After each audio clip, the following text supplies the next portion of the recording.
mobile tripod model 3120. Ito yung mabenta at napakadaming umorder nito sa online store ngayon. Sobrang magaan at sobrang napakadaling gamitin ito. Ito yung head ng tripod, pwede mo siyang iakyat baba at naiikot mo siya ng 360 degrees.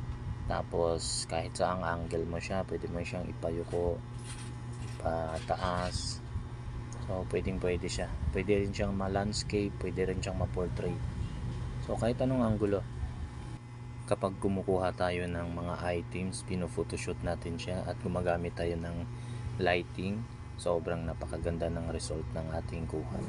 Ito yung mga nire-recommenda ng karamihan na pag sa klase ng tripod. So ito talaga yung in-order nila online kasi matibay siya, magandang gamitin, madaling gamitin, at saka sulit sa presyo nito. Kaya wala ka nang hahanapin dito. Kaya nire-recommenda namin ito ng mga creator para sa mga buyers. So good